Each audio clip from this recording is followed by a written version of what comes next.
25장. 그런데 하늘나라는 저마다 등불을 들고 신랑을 맞으러 나간 10처녀에 비길 수 있을 것이다. 그 가운데서 5은 어리석고 5은 슬기로웠다. 어리석은 처녀들은 등불을 가졌으나 기름을 갖고 있지 않았다. 그러나 슬기로운 처녀들은 자기들의 등불과 함께 통에 기름도 마련하였다. 신랑이 늦어지니 처녀들은 모두 졸다가 잠이 들었다. 그런데 한밤중에 외치는 소리가 났다. 보아라! 신랑이다! 나와서 맞이하여라! 그때 그 처녀들이 모두 일어나서 제 등불을 손질하였다. 미련한 처녀들이 슬기로운 처녀들에게 말하기를 우리 등불이 꺼져가니 너희의 기름을 좀 나누어다오 하였다. 그러나 슬기로운 처녀들이 대답하였다. 그렇게 하면 우리에게나 너희에게나 다 모자랄 터이니 안 된다. 차라리 기름장수들에게 가서 사서 썰어. 미련한 처녀들이 기름을 사러 간 사이에 신랑이 왔다. 준비하고 있던 처녀들은 신랑과 함께 혼인잔치에 들어가고 문은 닫혔다. 그 뒤에 나머지 처녀들이 와서 주님 문을 열어주십시오 하고 애원하였다. 그러나 신랑이 대답하기를 내가 진정으로 너희에게 말한다. 나는 너희를 알지 못한다 하였다. 그러므로 깨어 있어라. 너희는 그 날과 그 시각을 알지 못하기 때문이다. 또 하늘나라는 이런 사정과 같다. 어떤 사람이 여행을 떠나면서 자기 종들을 불러서 자기 재산을 그들에게 맡겼다. 그는 각 사람의 능력에 따라 한 사람에게는 5달란트를 주고 또 한 사람에게는 2달란트를 주고 또 다른 한 사람에게는 1달란트를 주고 떠났다. 5달란트를 받은 사람은 곧 가서 그것으로 장사를 하여 5달란트를 더 벌었다. 2달란트를 받은 사람도 그와 같이 하여 2달란트를 더 벌었다. 그러나 1달란트 받은 사람은 가서 땅을 파고 주인의 돈을 숨겼다.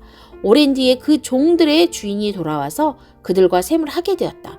5달란트를 받은 사람은 5달란트를 더 가지고 와서 말하기를 주인님, 주인께서 5달란트를 내게 맡기셨는데 보십시오.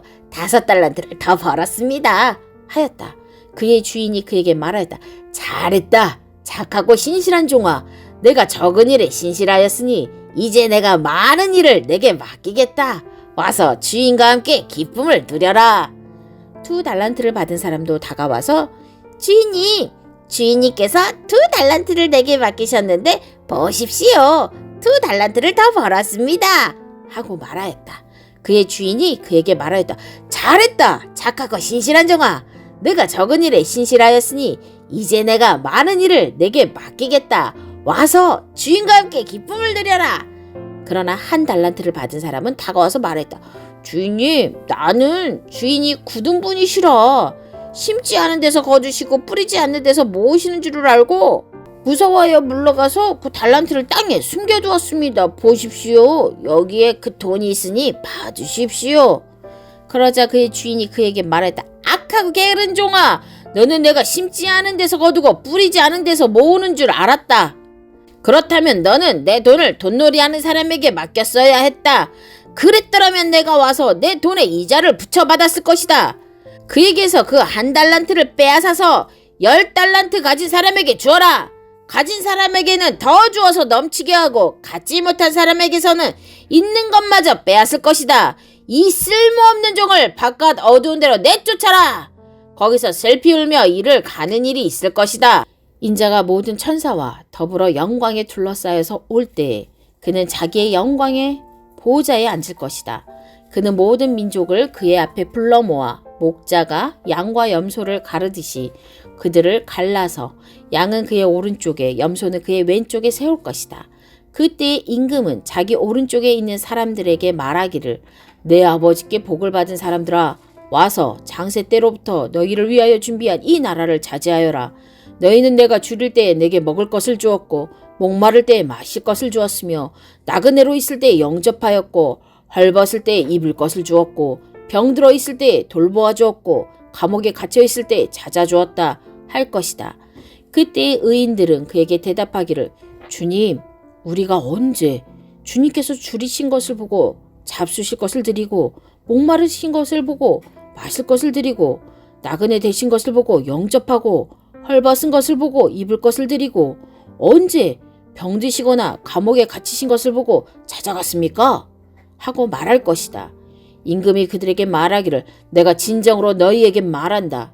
너희가 여기 내 형제자매 가운데 지극히 보잘것없는 사람 하나에게 한 것이 곧 내게 한 것이다 할 것이다. 그때 임금은 왼쪽에 있는 사람들에게도 말할 것이다.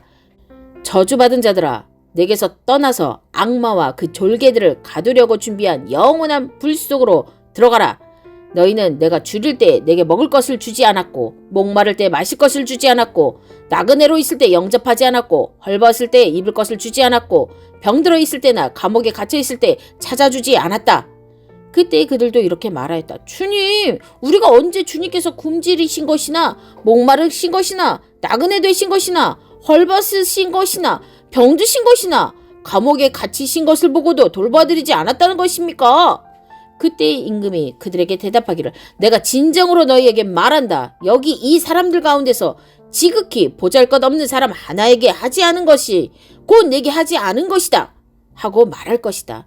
그리하여 그들은 영원한 형벌로 들어가고 의인들은 영원한 생명으로 들어갈 것이다. 예수께서 이 모든 말씀을 마치셨을 때 자기 제자들에게 말씀하셨다. 너희가 아는 대로 이틀이 지나면 유월절인데 인자가 넘겨져서 십자가에 달릴 것이다. 그 즈음에 대제사장들과 백성의 장로들이 가야바라는 대제사장의 관저에 모여서 예수를 속임수로 잡아서 죽이려고 모의하였다. 그러나 그들은 백성 가운데서 소동이 일어날지도 모르니 명절에는 하지 맙시다 하고 말하였다. 그런데 예수께서 베다니에서 나병 환자 시몬의 집에 계실 때에 한 여자가 매우 값진 향유 한 옥합을 가지고 와서는 음식을 잡수시고 계시는 예수의 머리에 부었다. 그런데 제자들이 이것을 보고 분개하여 말했다. 왜 이렇게 낭비하는 거요? 이 향유를 비싼 값에 팔아서 가난한 사람들에게 줄 수 있었을 텐데요. 예수께서 이것을 보시고 그들에게 말씀하셨다. 왜 이 여자를 괴롭히느냐? 그는 내게 아름다운 일을 하였다. 가난한 사람들은 늘 너희와 함께 있지만 나는 늘 너희와 함께 있는 것이 아니다. 이 여자가 내 몸에 향유를 부은 것은 내 장례를 치르려고 한 것이다. 내가 진정으로 너희에게 말한다. 온 세상 어디서든지 이 복음이 전파되는 곳에서는 이 여자가 한 일도 전해져서 그를 기억하게 될 것이다. 그때 12제자 가운데 하나인 가룟 사람 유다라는 자가 대제사장들에게 가서 이렇게 말했다. 내가 예수를 여러분에게 넘겨주면 여러분은 내게 무엇을 주실 작정입니까? 그들은 유다에게 은돈 30입을 셈하여 주었다. 그때로부터 유다는 예수를 넘겨주려고 기회를 노리고 있었다. 무교절 첫째 날에 제자들이 예수께 다가와서 말하였다. 우리가 선생님께서 유월절 음식을 잡수시게 준비하려고 하는데 어디에다 하기를 바라십니까? 예수께서 말씀하셨다. 성 안으로 아무를 찾아가서 선생님께서 말씀하시기를 내 때가 가까워졌으니 내가 그대의 집에서 제자들과 함께 유월절을 지키겠다고 하십니다. 하고 그에게 말하여라. 그래서 제자들은 예수께서 그들에게 분부하신 대로 유월절을 준비하였다. 저녁 때가 되어서 예수께서는 12제자와 함께 식탁에 앉아 계셨다. 그들이 먹고 있을 때에 예수께서 말씀하셨다. 내가 진정으로 너희에게 말한다. 너희 가운데 한 사람이 나를 넘겨줄 것이다. 그들은 몹시 걱정이 되어 저마다 주님, 나는 아니지요? 하고 말하기 시작하였다. 예수께서 대답하셨다. 나와 함께 이 대접에 손을 담근 사람이 나를 넘겨줄 것이다. 인자는 자기에 관하여 성경에 기록되어 있는 대로 떠나가지만 인자를 넘겨주는 그 사람은 화가 있다. 그 사람은 차라리 태어나지 않았더라면 자기에게 좋았을 것이다. 예수를 넘겨줄 사람이 유다가 말하기를 선생님, 나는 아니지요. 하니 예수께서 그에게 내가 말하였다 하고 대답하셨다. 그들이 먹고 있을 때에 예수께서 빵을 들어서 축복하신 다음에 떼어서 제자들에게 주시고 말씀하셨다. 받아서 먹어라. 이것은 내 몸이다. 또 잔을 들어서 감사기도를 드리신 다음에 그들에게 주시고 말씀하셨다. 모두 돌려가며 이 잔을 마셔라.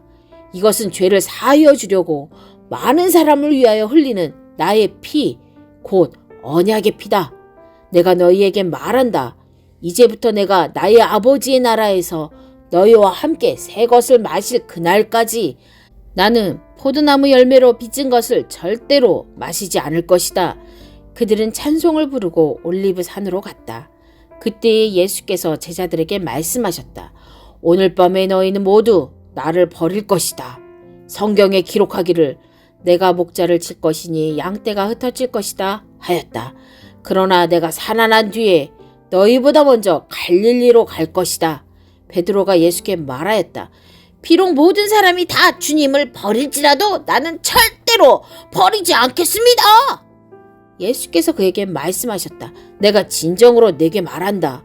오늘 밤에 닭이 울기 전에 내가 3번 나를 모른다고 할 것이다. 베드로가 예수께 말하였다. 주님과 함께 죽는 한이 있을지라도 절대로 주님을 모른다고 하지 않겠습니다. 그리고 다른 제자들도 모두 그렇게 말하였다. 그때 예수께서 제자들과 함께 겟셋마네라고 하는 곳에 가서 그들에게 말씀하셨다. 내가 저기 가서 기도하는 동안에 너희는 여기에 앉아 있어라. 그리고 베드로와 세베대의 2 아들을 데리고 가서 근심하며 괴로워하기 시작하셨다. 그때 예수께서 그들에게 말씀하셨다. 내 마음이 괴로워 죽을 지경이다. 너희는 여기에 머무르며 나와 함께 깨어 있어라. 예수께서는 조금 더 나아가서 얼굴을 땅에 대고 엎드려서 기도하셨다. 나의 아버지, 하실 수만 있으시면 이 잔을 내게서 지나가게 해 주십시오. 그러나 내 뜻대로 하지 마시고 아버지의 뜻대로 해 주십시오. 그리고 제자들에게 와서 보시니 그들은 자고 있었다. 그래서 베드로에게 말씀하셨다. 이렇게 너희는 1시간도 나와 함께 깨어 있을 수 없느냐? 시험에 빠지지 않도록 깨어서 기도하여라. 마음은 원하지만 육신이 약하구나. 예수께서 다시 2번째로 가서 기도하셨다. 나의 아버지, 내가 마시지 않고서는 이 잔이 내게서 지나갈 수 없는 것이면 아버지 뜻대로 해 주십시오. 예수께서 다시 와서 보시니 그들은 자고 있었다. 그들은 너무 졸려서 눈을 뜰 수 없었던 것이다. 예수께서는 그들을 그대로 두고 다시 가서 또 다시 같은 말씀으로 3번째 기도하셨다. 그리고 제자들에게 와서 그들에게 말씀하셨다. 이제 남은 시간은 자고 쉬어라. 보아라, 때가 이르렀다. 인자가 죄인들의 손에 넘어간다. 일어나서 가자. 보아라, 나를 넘겨줄 자가 가까이 왔다. 예수께서 아직 말씀하고 계실 때에 12제자 가운데 하나인 유다가 왔다. 대제사장들과 백성의 장로들이 보낸 무리가 칼과 몽둥이를 들고 그와 함께하였다. 그런데 예수를 넘겨줄 자가 그들에게 암호를 정하여 주기를 내가 입을 맞추는 사람이 바로 그 사람이니 그를 잡으십시오 하고 말해 놓았다. 유다가 곧바로 예수께 다가가서 안녕하십니까 선생님 하고 말하고 그에게 입을 맞추었다. 예수께서 그에게 친구여 무엇하러 여기에 왔느냐 하고 말씀하시니 그들이 다가와서 예수께 손을 대어 붙잡았다. 그때 예수와 함께 있던 사람들 가운데 한 사람이 손을 뻗쳐 자기 칼을 빼어 대제사장의 종을 내리쳐서 그 귀를 잘랐다. 그때 예수께서 그에게 말씀하셨다. 내 칼을 칼집에 도로 꽂아라. 칼을 쓰는 사람은 모두 칼로 망한다. 너희는 내가 나의 아버지께 당장에 12군단 이상의 천사들을 내 곁에 세워주시기를 청할 수 있다고 생각하지 않느냐? 그러나 그렇게 되면 이런 일이 반드시 일어나야 한다고 한 성경 말씀이 어떻게 이루어질 수 있겠느냐? 그때 예수께서 무리에게 말씀하셨다. 너희는 강도에게 하듯이 칼과 몽둥이를 들고 나를 잡으러 왔느냐? 내가 날마다 성전에 앉아서 가르치고 있었건만 너희는 내게 손을 대지 않았다. 그러나 이 모든 일을 이렇게 되게 하신 것은 예언자들의 글을 이루려고 하신 것이다. 그때 제자들은 모두 예수를 버리고 달아났다. 예수를 잡은 사람들은 그를 대제사장 가야바에게로 끌고 갔다. 거기에는 율법학자들과 장로들이 모여 있었다. 그런데 베드로는 멀찍이 떨어져서 예수를 뒤따라 대제사장의 집 앞마당에까지 갔다. 그는 결말을 보려고 안으로 들어가서 하인들 틈에 끼어 앉았다. 대제사장들과 온 공의회가 예수를 사형에 처하려고 그분을 고발할 거짓 증거를 찾고 있었다. 많은 사람이 나서서 거짓 증언을 하였으나 쓸만한 증거는 얻지 못하였다. 그런데 마침내 2 사람이 나서서 말하였다. 이 사람이 하나님의 성전을 허물고 사흘 만에 세울 수 있다고 하였습니다. 자, 대제사장이 일어서서 예수께 말하였다. 이 사람들이 그대에게 불리하게 증언하는데도 아무 답변도 하지 않소? 그러나 예수께서는 잠자고 계셨다. 그래서 대제사장이 예수께 말하였다. 내가 살아계신 하나님을 걸고 그대에게 명령하니 우리에게 말해보시오. 그대가 하나님의 아들 그리스도요? 예수께서 그에게 말씀하셨다. 당신이 말하였소. 그러나 내가 당신들에게 다시 말하오. 이제로부터 당신들은 인자가 권능의 보좌 오른쪽에 앉아있는 것과 하늘 구름을 타고 오는 것을 보게 될 것이요. 그때 대제사장은 자기 옷을 찢고 큰 소리로 말했다. 그가 하나님을 모독하였소. 이제 우리에게 이 이상 증인이 무슨 필요가 있겠소. 보시오. 여러분은 방금 하나님을 모독하는 말을 들었소. 여러분의 생각은 어떠하오? 그러자 그들이 대답하였다. 그는 사형을 받아야 합니다.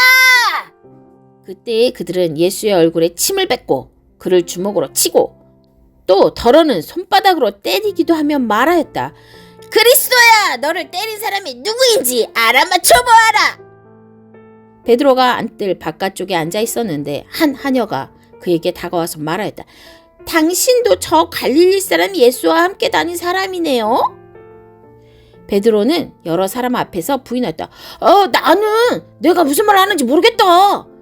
그리고서 베드로가 대문 안에 있는 대로 나갔을 때에 다른 하녀가 그를 보고 거기에 있는 사람들에게 말했다. 이 사람이 나사렛 예수와 함께 다니던 사람입니다. 그러자 베드로는 맹세하고 다시 부인했다. 나는 그 사람을 알지 못하오. 조금 뒤에 거기에 서 있는 사람들이 베드로에게 다가와서 베드로에게 말하였다. 당신은 틀림없이 그들과 한패요. 당신의 말씨를 보니 당신이 누군지 분명히 드러나오. 그때 베드로는 저주하며 맹세하여 말하였다. 나는 그 사람을 알지 못하오. 그러자 곧 닭이 울었다. 베드로는 닭이 울기 전에 내가 나를 3번 부인할 것이다 하신 예수의 말씀이 생각나서 바깥으로 나가서 몹시 울었다.